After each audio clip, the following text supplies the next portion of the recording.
Hi guys, welcome back. Today we're going to cover an update to the previous program with sentiment analysis. This program I call Sent V2. Let me go ahead and run it. So I set this up with some user inputs where you can choose the number of years you want to analyze. Just like in the previous video, we're going to be looking at Apple stock prices and Apple quarterly reports. So I'm going to choose 2 years here. Last video I just looked at 1 year. I'm going to hit enter. So what this is going to do is it's going to visit the URLs for Apple's quarterly reports. It's going to scrape the websites, and it's going to grab the text and then analyze the text with natural language processing techniques. And then it's going to generate sentiment scores automatically. For this program right now, I have 4 different sentiment analyzers, and we're showing 2 here on the first plot. Here I have text blob. It's one sentiment analyzer in red, and then AFIN in purple. We can see the Apple stock price over 2 years in green. I have the sentiment indices on the right-hand side here, and then the closing price on the first y-axis. And my goal here is, I think that there's a relationship between the sentiment scores of these quarterly reports and the current stock price. If we can see a positive relationship, positive correlation between the two, that could help us possibly with future forecasting and maybe in determining words and phrases associated with downturns in the stock price and maybe upturns. So if we look at this over the 2 years, I have the command prompt show the sentiment scores associated with quarterly reports with the dates here on the left-hand side. Now these dates are the end of the fiscal quarter, and so these scores are for the previous fiscal quarter. So it'll be the 3 months prior to, for instance, December 31st. And I have here showing the SIA sentiment scores, T-blob's polarity score and T-blob's subjectivity score. We actually have 11 different variables here for the sentiment scores. But anyway, looking at this, what I think is interesting is T-blob does seem to follow the stock prices here fairly well. The interesting part here, as we'll see, is the variation here in the center when we look at the other 2 sentiment scores here in plots. Now I'm going to close this plot, and we're going to see the other 2 sentiment scores. This is the SIA sentiment index. This is for the sentiment intensity analyzer that comes with NLTK. We've looked at the NLTK module in the past, so this is kind of the default sentiment analyzer. And we see that it's very similar to Vader. Now, after I close this plot, I get a prompt asking whether I want to export to Excel. So I set up a little query here to allow you to export this data, the stock prices and the sentiment scores, to an Excel file exported to your working directory. So I'm going to hit Y and hit enter. And when you do that, I have the information about the data shown here on the command prompt. For the date, for 2 years, we have 511 non-null observations. For 2 years, that would be 8 quarters. And so we have 8 sentiment scores. And then the stock prices, the opening stock price, the high, the low, the close, the volume of stock traded that day, and dividends and stock splits, we have 503 observations. Most of this data are float variables, so they're decimals, and the date here is an object. Let me go ahead and show you the Excel file. So it's right here, it's called output. I'm going to double click. So here I have the date shown in the first column. It's called date. And then the sentiment intensity scores here are the following columns. The stock prices here and other information for the stock following that. The quarterly reports are released on the weekend typically. So this date here is for the weekend when the markets aren't open for trading. So typically you'll see here the sentiment scores have observations, but the stock prices won't. And that's what we would expect to see. And then lots of blank space for the 3 months until the next quarterly report. And then we get more sentiment scores. So I wanted to include this so that anyone who uses this program can simply download the data that they want and then do the analysis separately, maybe in Excel if they're more familiar with Excel. What I think would be interesting is like a correlation analysis between these sentiment scores and the stock prices. And to do that, I think I would need to interpolate these missing values.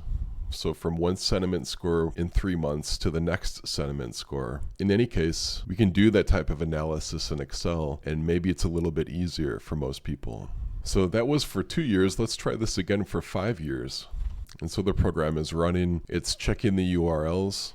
It's visiting those websites, scraping the text, converting the text for natural language processing, and then generating sentiment scores, populating a data frame with the sentiment scores, also populating with the dates, and then it's plotting all that with the historical stock prices we've grabbed from yfinance. As you'll see here, if the URL isn't good, I have it show here, URL is not good. My program isn't quite perfect. Not all of these URLs are always grabbed. So we have 5 years, and that would be 20 quarterly reports.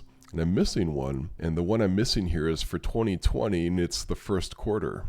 And if we try and visit this URL, it actually doesn't exist. And we'll see here why that is. Quarterly reports don't always come out in the same month as in the previous year. So we'll go into that in just a little bit. In the future, I'll make updates to this and make it easier to grab all the URLs that are actually good. In any case, here's the plot. This is for 5 years. We have T-blob here in red and AFIN in purple. And again, we're looking for that close relationship with the stock price in green. And over the 5 years, we see lots of volatility here, both in the sentiment score and the stock price here in the middle of our date range, roughly from 2022 to 2023. And then we have both rising sentiment score and historical stock price here with AFIN in purple and then with T-blob here in red. What's kind of interesting with this is if we look at the 10-year analysis, the further back we go, the less of a relationship we kind of see with the sentiment score and the historical stock price. You have sentiment scores that kind of start up here on top and then historical stock prices that are relatively low compared to recent periods. Let's go ahead and see the other two sentiment scores. Here's the SIA, or the Sentiment Intensity Analyzer Index score in red.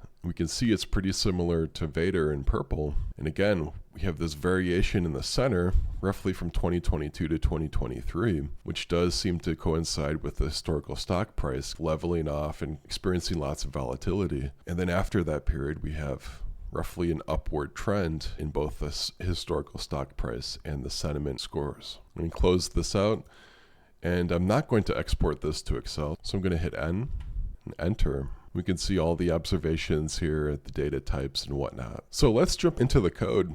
If you're curious how I did this, I'm going to go through all of the code right now and explain exactly what I'm doing, kind of the thought behind everything. So for this first section, I import most of the modules needed for this program. Some of the sentiment analyzers I include here down at the bottom. So from TextBlob and AFIN, I have them included more in the body of the program code. But these modules should look pretty familiar. We have beautiful soup, we have URL lib request, we have NumPy, pandas, we have datefinder, all from the previous program. If you saw the previous program, yfinance as well and matplotlib. Here we're using regular expressions. We have datetime here as well and requests. And then we have the NLP stuff from NLTK, so natural language processing modules. This is NLTK, the natural language tokenizer. We have our sentiment intensity analyzer for the SIA scores right here. This is the stuff we're all familiar with. And I set this up, I wanted to make this more user-friendly. My thinking here with this program was to make it so that you could copy and paste a URL into the program for a quarterly report for some company, and then have my program visit all of the quarterly reports through either 1 year, 2 year, 5 years, or 10 years, and grab the text, generate sentiment scores, and plot them with the historical stock price. So making this program more user-friendly for someone to be able to do that was my intention. But as I was working through this, the URLs for the quarterly reports don't always follow a great pattern for web scraping. And I think that's because companies don't want you to be able to easily scrape their websites for this type of information. Now for Apple, this program works. That's the text we use. We use this URL for Apple's quarterly report. Here, this is for the first quarter in 2024. But if you try this, say, with some other top 5 S&P 500 companies, it doesn't work out as well. So I adjusted the code a little bit for NVIDIA. Here's NVIDIA's URL here for their quarterly report. And you could run this program with NVIDIA, and you'll get 3 out of the 4 quarterly reports per year. But the fourth quarter for NVIDIA actually has a different looking URL than this one. It looks like this. If you wanted to grab text for the fourth quarter results for NVIDIA, the website is still there for this fourth quarter. It's just not the text for the quarterly report. So there's an issue with this program in trying to generalize for other companies. Microsoft is another company, but you can see their URL here uses Q1 rather than first or second or third quarter. So that makes things more difficult for programming. And Amazon and Facebook, when I try and run this program with Amazon and Facebook, I actually get a 403 error code, which means that access to the requested resource is forbidden. So Amazon and Facebook don't want you to scrape their websites for this data. So my intention with this program was to make it generalizable for lots of other companies, but right now it only works pretty well with Apple. So I set up the input here first for years, and the user, you, are going to choose 1, 2, 5, or 10 years. And then with these URLs, as you saw from the previous video, the previous program, they all follow a typical pattern, like a typical template. We have https://www.apple.com/newsroom, and then we have the stuff that changes. So the year here, 2024, changes, the month changes, and the word for the quarter, first, second, third, or fourth, changes. But everything else about this URL is the same for Apple for their quarterly reports. It doesn't change, even going back to, say, 2014, 2015. So if I wanted to scrape text from these quarterly reports, going back years, I need to identify the things that in the URL that change and then set up like a template for those words, what they typically would be. And so that's what I do here. This first part here, I set the current year. This is always going to work for the current year, no matter if this is 5 years in the future or what. And then I set up sample lists of words. So the typical quarter words are first, second, third, and fourth. Typical month words are going to be 02, 05, 08, and 10. Now the fiscal quarters don't always end in these months. Sometimes it's a month later, sometimes it's a month prior. For 1 year, as we saw for the 5-year analysis, the month actually was for December, and that's why we got that bad URL. But if we set this up with words that are typically found in the URL for month, it's going to run faster. So we give Python a template first of what the URLs typically are going to be, and then make small changes as needed. And the Y words are going to be the year words. And these are going to be the numbers 2024, 2023, 2022. If we look at this URL, it's always this number here, 2024. And I call it a number, but in the URL here, it's a string. I have to set these numbers as strings in my list of words here for the years. So this is the typical template for the URL. These are the words that are typically going to change in the URL, and they're typically going to be these words. So I set up a regular expression pattern to map out what these words would be when we search for the words in the text. And so that's what Q pattern is doing here, is we're mapping, okay, we're going to look for these 4 words in the text. And M pattern is going to look for these 4 words in the text. And so that's what I'm doing here with Q pattern, M pattern, Y pattern. The first part of the program here is being able to find all the good URLs that we need to grab data and do our analysis. And we're trying to find the good URLs based on one URL here given, in this case given by me for Apple, but it could be a URL given by you for another company. Now, as I mentioned, I set up this program to work for Apple, and it will kind of work for NVIDIA. And so I set in some code here to allow for an exception to using Apple's URL. You can use NVIDIA's URL for the quarterly report. And so this Apple indication here will come up later. That'll be important if you're doing something other than an Apple quarterly report. Now, Q matches, M matches, and Y matches are all going to be the matches in the URL, which we call text, for these words up here that we had: Q words, M words, and Y words. So we're going to search with regular expressions and find all of the instances found in Q pattern, which are these 4 words here, which we've mapped out into Q pattern. And the thing we're looking in is text. We're going to ignore case. So with some URLs, the quarter word first, second, or third might have a capital letter, or it might be all capitalized. We're going to ignore that when we try and match. And then once we find the matches in the URL, whether it's 02, 05, 08, or 10, whatever it is, we're going to associate those matches with a dictionary and then a list of values for that dictionary key. So if we look at the original URL, the matches we're going to make are 2024, 02, and first. When we find a match for the quarter, it's going to be first. And so we want that match of first to relate to values of first, second, third, and fourth here in our dictionary. This is important for our for loop because I'm going to loop through this dictionary and these values based on the key, which is the match that we made. I set up two dictionaries here for an uppercase first letter and a lowercase first letter. For Apple, we have lowercase first letters. So this is actually the dictionary that we're going to use. And I'm going to make a match here. It's going to be first quarter for that URL. And the values associated with that match are going to be first, second, third, and fourth. So when we loop through this dictionary entry, this dictionary key, we're going to loop through 4 items, and we can use these 4 values for the for loop. So I set up dictionaries similar to the quarter matches here for the quarters, and I do it for month, and I do it for year. Now the year dictionary, the matches we're going to get are based on the year that you entered in the user input in the beginning. So if you entered 1 year, we're going to look just at the first Y match made in the URL. If you entered 2 years, we'll look at the first Y match in the URL, and we'll loop through and we'll get that Y match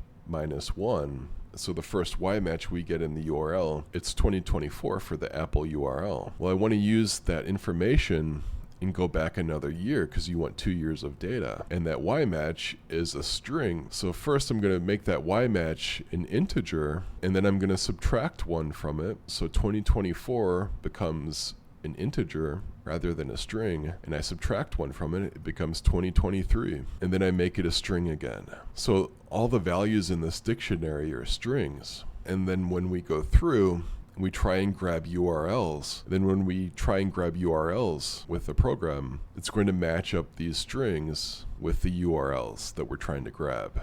And we're going to test them and see if the URLs are good or not. And that list of URLs will be the basis for the natural language processing. So to do that, to get that list of URLs, I make an empty list first, and then I populate it later on with the good URLs. And text M here as well. It's going to be a list is empty. It's going to be an empty list. So the for loop begins here. Now what are we trying to do again? Get a list of good URLs to use for natural language processing. So we're trying to find good URLs that work for quarterly reports. So for Y in our Y dictionary and the number of years that you chose in the beginning, we're going to have a number of items here that we can loop through. So if you chose 2 years, you want 2 years of data. 2 is going to go in here. It's going to match with 2 here as a key in the dictionary, Y dict. And then the items that we'll go loop through, Y, the element Y, will loop through twice.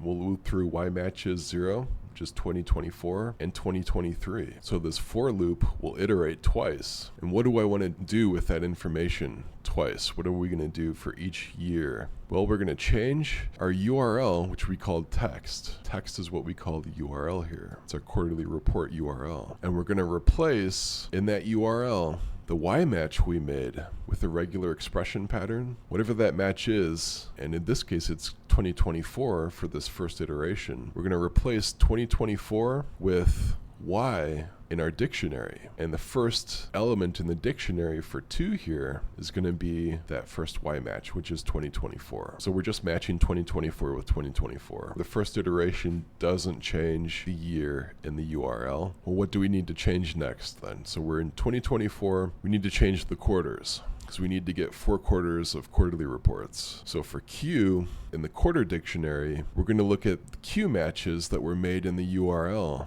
The URL had quarter matches that would match with either first, second, third, or fourth. Those matches will correspond to the keys in the dictionary, either this dictionary here or this dictionary here, based on whether the quarter has an uppercase first letter or not. So if we look at the URL, first here has a lowercase first letter. F here is lowercase. So that means we're going to go through this dictionary here. And that URL, was for the first quarter of 2024. So it's going to match with this key in the quarter dictionary. And we're going to loop through these 4 values in the dictionary. And we're going to start with the first quarter. So we're going to replace first with first. And then I set up an index here, and this index is for the placement of the value in the list of the dictionary. So qindex will take on a value 0, 1, 2, or 3, and that will indicate if it's in this position, this position, this position, or this position in the list of values in the dictionary. And then I set up an if condition. So if the month matches are not equal to an empty list, so we actually get month matches here, we're going to run this code. So I set up this if statement in the case that a URL didn't have monthly indicators in the URL. Maybe it just has the year and the quarter specified in the URL. If that was the case and we had that type of URL, then this code would not run. In this case, we do have month matches. The new URL that we're making, calling it text because it's a string. It's not an actual URL in the sense that we would think about it. This is the text of the URL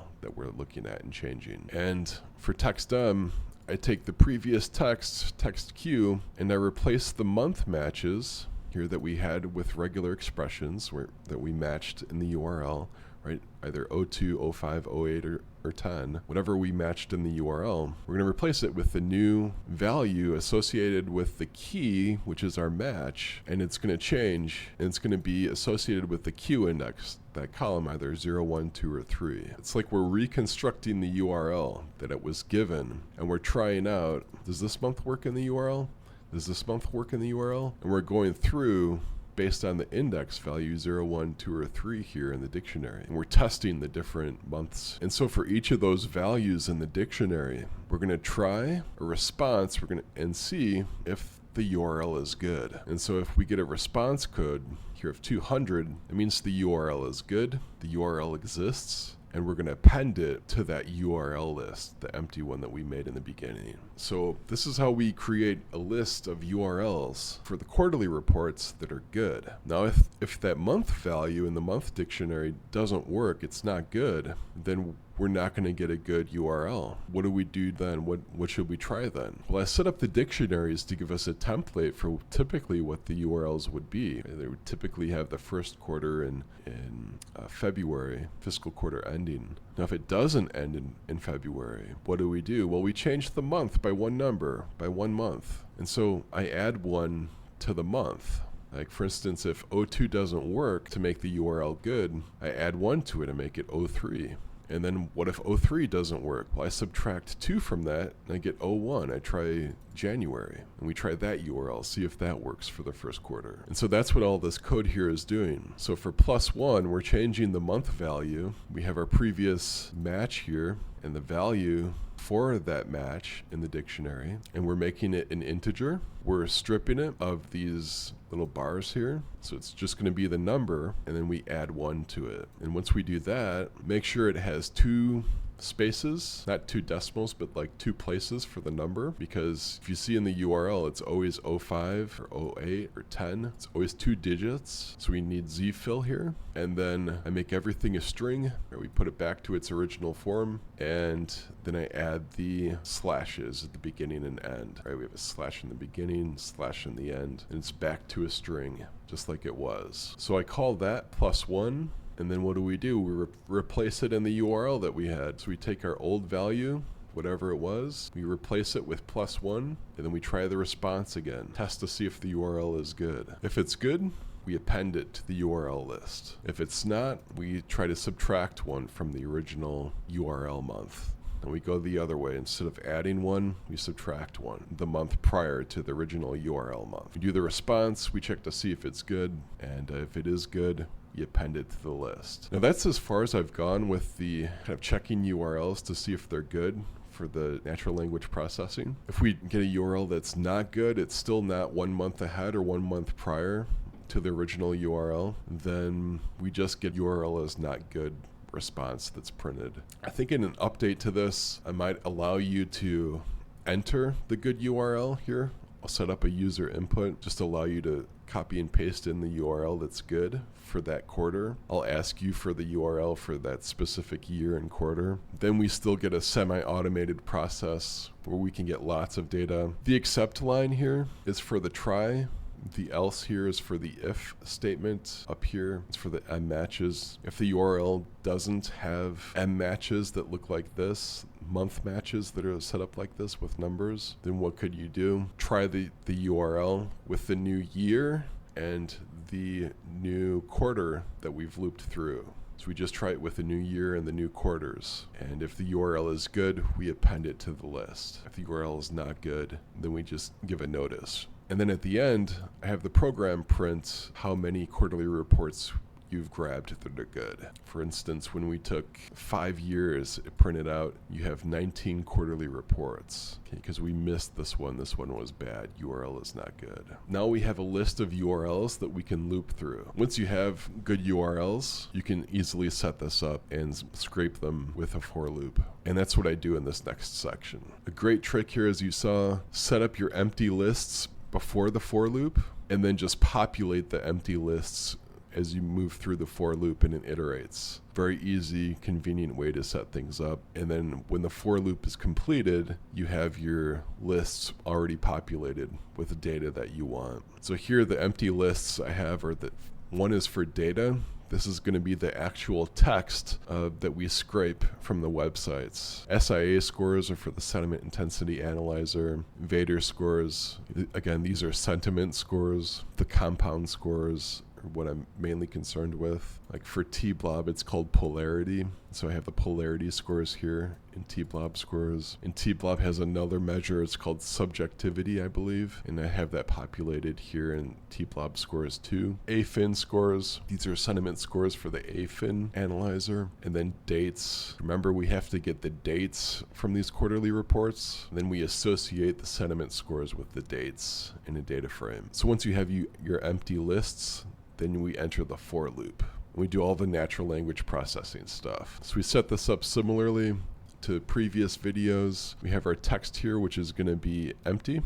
This is an empty string. With each iteration, with each new URL, as we loop through the list, text is going to reset to empty. And then we start again and we do the for loop. HTML, define the URL that we're going to read, make a soup item from the URL, and we're going to use the HTML parser. We're going to parse through that URL, that web page. Now Apple, if you remember, if this is a quarterly report for Apple, then this is the code that will run. Now Apple, let's go back up here and see how that's defined. Apple is going to be the URL here, which we called text. Now if we find a word Apple in the URL, it's going to tell us, okay, this is an Apple quarterly report. Now, I don't think another company will have the word Apple in the URL for their quarterly report, so that's what I'm banking on here. If this index value for Apple is not equal to -1, meaning that Apple is found in the URL, then we do our normal text-all thing. We find all the instances of HTML code for class and page body copy. For the Apple quarterly report, that's where the text is for the quarterly report. If you look at the HTML code, if you view page source. For more information on that, check the previous video. And then for all those instances in the HTML where we have attributes of class and page body copy, there's one for each paragraph. For each paragraph or element in that group, we're going to get the text, strip white space, and then add it to the previous element, right? The previous text element. So we'll get one paragraph, add it to the next paragraph, add a new paragraph to that, and then add a new paragraph to that. And we'll get a body of text that we can process. If Apple is not in the URL that we've defined, then what do we do for our search? Another company's quarterly report, the HTML code may not have the text we want classified by page body copy. So what do we do? Well, we're going to have Beautiful Soup look through the page, and it's going to look through the body of the page. It's going to look for body tags, and it's going to look for P tags. For instance, with NVIDIA, this is how I found NVIDIA's text for their quarterly reports. Set up a find all. We find all the P tags. Actually, not all of them. We find up to 6 of them. 6 is where most of the text that we want for the quarterly report is located. And then for the elements in the p tags, we have a collection of p tags. For each item in that collection, you want to get the text from that p tag. And again, we take the text from that and then add the new text that we find from another p tag onto that, and we get a collection of text for the quarterly report. Okay, so whether you're looking at an Apple web page or another web page like NVIDIA, this will get you some text here for analysis for natural language programming. And from there we go on, we do all our normal steps with natural language programming processing here. Tokenize the sentences, a list of words, make the words lowercase. We remove the words that are stop words, and we remove punctuation. We lemmatize the words. Right? We find the base form of the word, WordNet Lemmatizer. We delete the words that we don't need. I simply left in the words Cupertino, California. Didn't change anything there. And then we define the new list of words as the words not containing the stuff here. Join it all together in one big group of text. Right? So this is for one URL in the URL list. Text here, unique string v2, is just for one quarter. We join all the words into one big group of text. And then we find the dates. Matches, here's what I define as the matches from datefinder. If you remember, the first match in the matches is going to be the one that we want. It's going to be the date that corresponds to the end of the fiscal quarter. And that match in matches is going to correspond to the sentiment scores that we're going to generate here. And those 4 sentiment scores are here. We have SIA scores, Vader scores, text blob scores, and AFIN scores. For each element in this for loop, for each URL that we're going through, we're going to append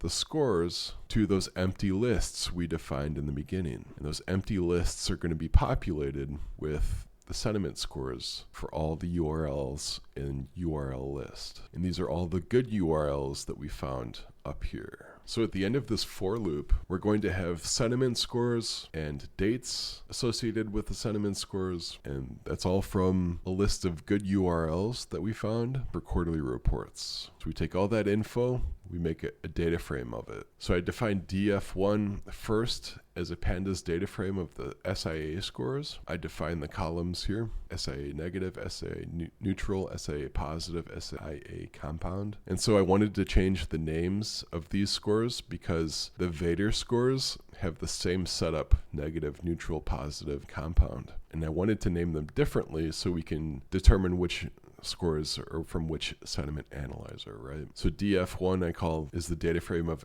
SIA scores. df Vader I call another data frame of Vader scores. And then I just concatenate the 2 data frames together. Because they're so similar, it's just easy to concatenate them. And then with the empty lists that have now been populated with sentiment scores, I just define a column in the data frame as a list of sentiment scores. So AFIN is going to be a column in data frame 1, and it's going to be a column of the AFIN scores. T-blob polarity is going to be a column in data frame 1 of the T-blob scores. So data frame 1 is not populated with the sentiment scores. I have another line here that's not needed for this program as of yet, and this is just the text that we've found from these websites. So I've appended unique string v2 here, and so we have an empty list here that's been populated with unique string v2. I don't actually use this in this program. With a future update of this,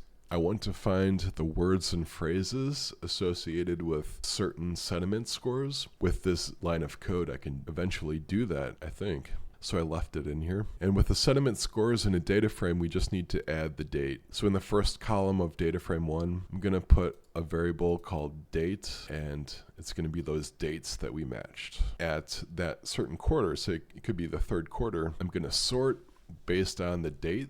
This is important, say if you have a URL that doesn't begin with the 1st quarter of some year and you go back multiple years. We're starting our analysis of 2024 And we start and we get that URL first, and we get the text for that URL, we do the language analysis, and we get the sentiment score. But then we go to the fourth quarter, and we go to the first and the second quarter in the same year, and then we go back a year. So everything is getting kind of mixed up, but the dates are still associated with the sentiment scores. So we just have to sort by the date, and everything will be in order visually for us to look at a data frame and make sense of it. So that's what I do here. I sort data frame 1 by date, and I print the first 10 values. That's what we see here. After you see the number of quarterly reports, you see the date and the sentiment scores associated with the dates. So our first data frame is done.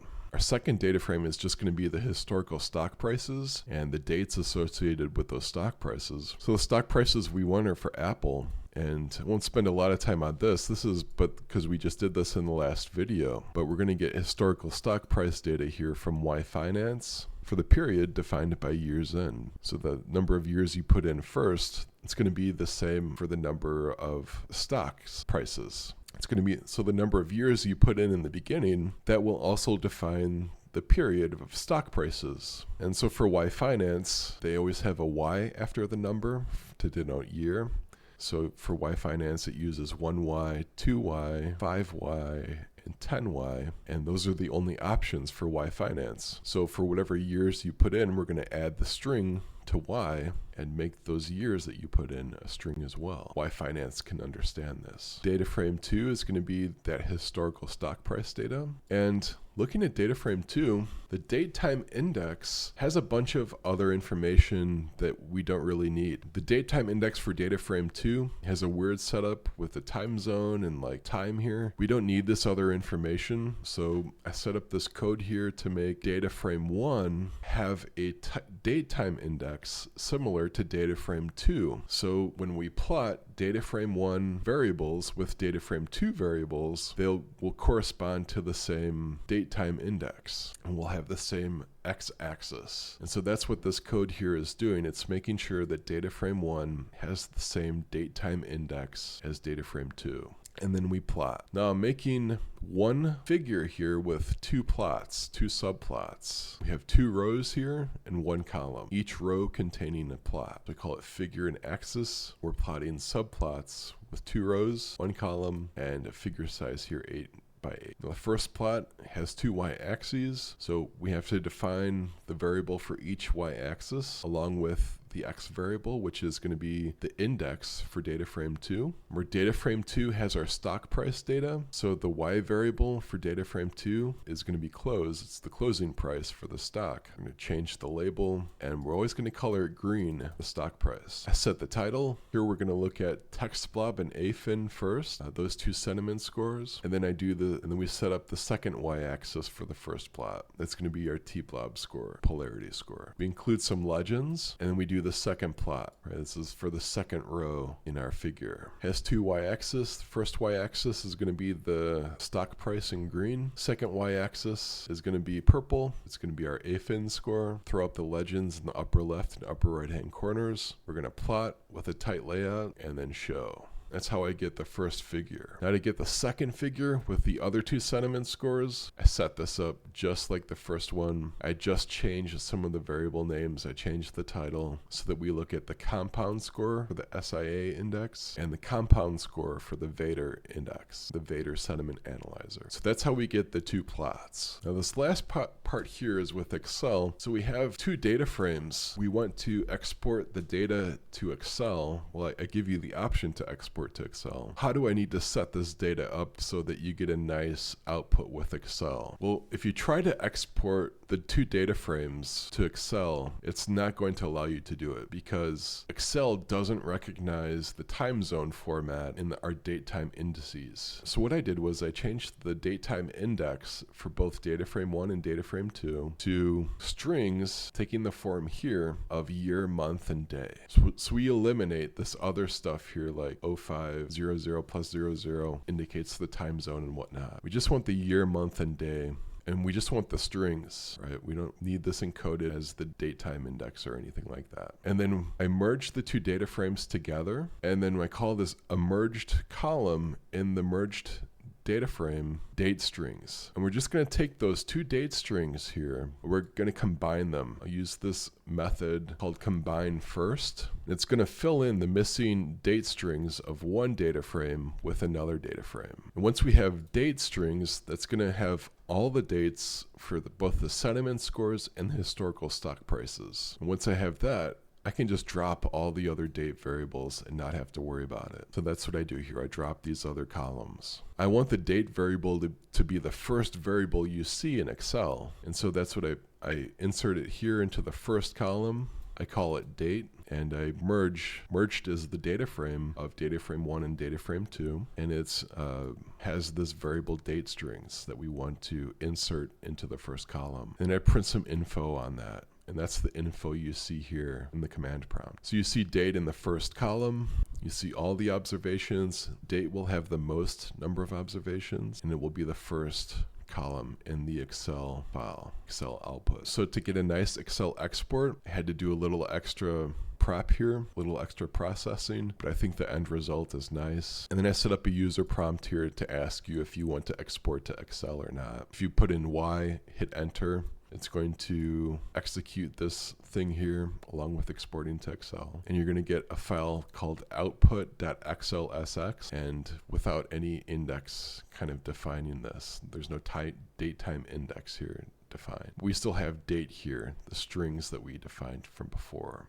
And that's enough for us. Or you could put in N, hit enter, and it's going to skip the Excel export, and we're done. So that was a more in-depth explanation of this program. So I hope you like that. If you're trying to set up a program like this for yourself, maybe to look at another company, you can consult this video to see exactly which section does what, what changes do you need to make, where would you make those changes. So hopefully this video is helpful. For the future, I have a little bit down here below. I want to look at correlation coefficients. I think that would be really interesting to see how do the sentiment scores correlate to the historical stock prices. A couple things more. I think I want to change the beginning of this. I want to change the inputs. I like this find program where we just need one URL for a company, and we can find all the quarterly reports for that company, even going back several years. I like that idea, but I want to change things and set up a user input if the URLs doesn't work when we try and find the URLs. I'll probably set that up so you can input the URL when asked, put in the good URL if the program here doesn't find the correct URL. Also, I might put in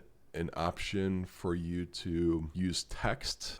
So to get quarterly reports for Facebook and Amazon, if they don't want you to web scrape, maybe read the text file separately. There could be a problem also if one of the quarterly reports has a different URL template. Like for NVIDIA, for 3 out of 4 quarters, they use this template, but the 4th quarter is always different, always has this template. I'm thinking about a workaround for that. Maybe another user-defined input here. It is tricky because if you run the program with this text, you'll get sentiment scores for a website that says 4th quarter, fiscal 2024, 2025, whatever, but it won't be the quarterly report.